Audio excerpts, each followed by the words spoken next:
You say one sentence, just one, and for the next 3 hours, some part of your brain won't stop replaying it. The tone, the wording, the look on their face right after. You didn't do anything wrong. You just said what you thought. So why does honesty sometimes feel like the thing you need to recover from? This isn't really about the sentence itself. It's about what happens in the minutes after. The brain starts running a kind of simulation, replaying the moment, testing different versions of what you could have said instead. Softer, shorter, not said at all. That loop can run for hours, sometimes days. And here's the strange part. The more honest the original comment was, the longer the loop tends to run. For a lot of people, this didn't start with one bad conversation. It started with a pattern, repeated early, a moment where speaking up got met with silence, annoyance, or being told to calm down.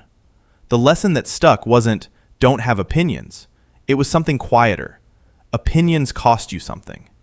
Once that lesson is in place, the brain starts pricing every honest sentence before it even leaves your mouth. Here's what makes this pattern so persistent. For most of human history, being disliked by your group wasn't just uncomfortable, it was genuinely risky.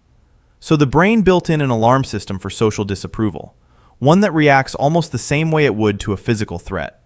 Which means saying something honest and watching someone's face tighten can trigger a response that feels oddly similar to danger. Not because anything dangerous actually happened, because the oldest part of the brain hasn't fully caught up to the fact that disagreement, today, usually isn't fatal.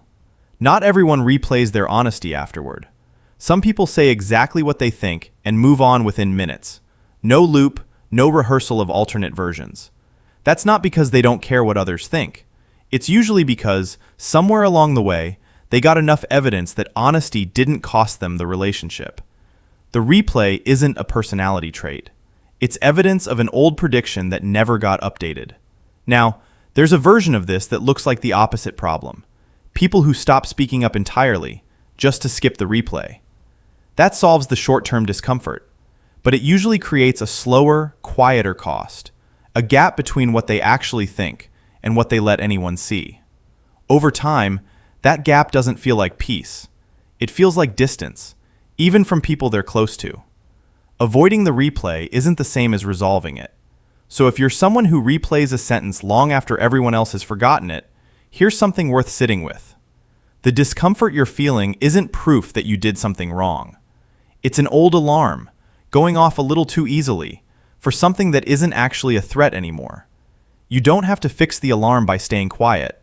You just have to notice it's louder than the situation deserves. What's a sentence you're still replaying, even now? You don't have to say what it was, just notice that it's still there.